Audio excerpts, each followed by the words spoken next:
For years, Queen Isabella was everything a medieval queen should be: graceful, obedient, and fiercely loyal to her husband, King Edward II, or at least that's what everyone thought. Behind closed doors, things were less than perfect. Edward had a habit of favoring certain nobles a little too much, showering them with power and riches while treating Isabella more like a political prop than a wife. The nobles despised his favorites. The people whispered about his incompetence. Isabella? She waited, and then she vanished.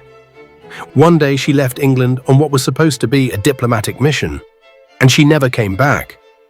Months passed, and when people finally saw her again, she was no longer just the Queen of England. She was marching toward it with an army.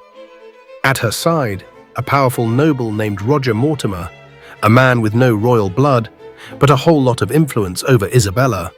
As Isabella's forces closed in, Edward's own men began abandoning him.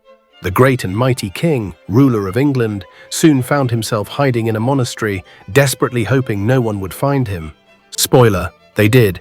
He was dragged back in chains, thrown into a damp, rat-infested cell, and left to rot.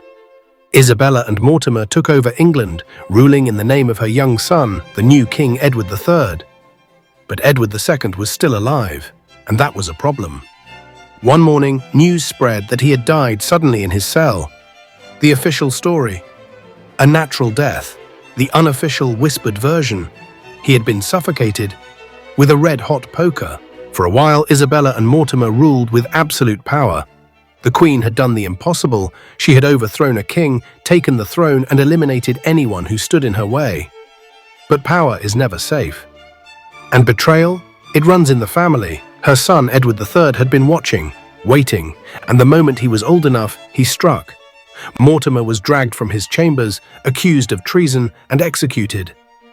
Isabella? She was spared, but exiled to a quiet castle, stripped of her power, and left to spend the rest of her days watching the throne she had fought so hard for slip right through her fingers. The Queen who had once ruled England now ruled over nothing but memories.